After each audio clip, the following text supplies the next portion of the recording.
Oh, how one can fall from grace. There's probably like a million different quotes I can attach to this because it is truly one of history's greatest fall-offs. I'm exaggerating, of course. There are a ton of things that are worse fall-off. Damn, everything sucks nowadays, doesn't it? Now, the thing I'm talking about exactly is Mania, which is pretty much just a Belgium GameStop. But sadly, they didn't have a Reddit forum to save them. They also operate in other countries, but who cares about them? This store was for a lot of people were the things they enjoyed as kids and now desperately hunger back to, just trying to get a hit of nostalgia, came from. My copy of Minecraft, as well as a bunch of Lego games and the greatest game ever made, were bought in this store. Now, the main reason for the store's demise is they weren't making any money, but also the quality of the actual store fell drastically. This was the store's layout when I first started going there to buy games. Remember that? It was actually split up into two, but also I guess three.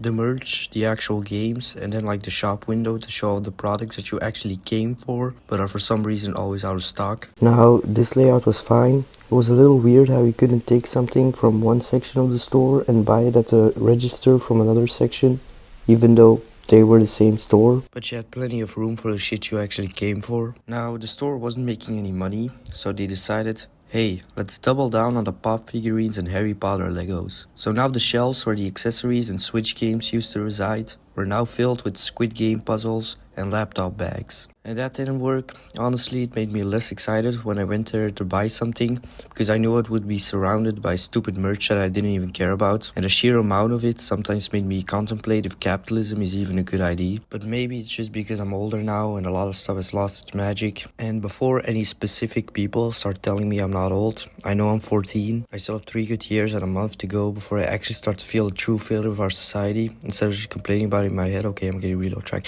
Anyway, near the end of the store's life, they weren't getting any new shipments of games, so the shelves were pretty much just filled with copies of PS4 games from 2016. They also had a retro game section here, but it was entirely just out-of-date sports games and a whole lot of Tom Clancy. I actually bought one of those games, I played it once. They also had an Acclaim arcade cabinet that you could actually play on, but for some reason, after like a week or something, they unplugged it and you weren't allowed to touch it. They filed for bankruptcy in September of 2024 and sold all their inventory. There are rumors of the online store coming back in the Netherlands because some Dutch guy bought up all the rights, but it'll never be the same again as actually buying something in the physical store. Now I have to go to fucking Media Mart where all the games are $5 more expensive and they're all in stupid plastic boxes. But hey, if you want to order things online from a Dutch website without actually having to go to the Netherlands, you should try this video sponsor, NordVPN.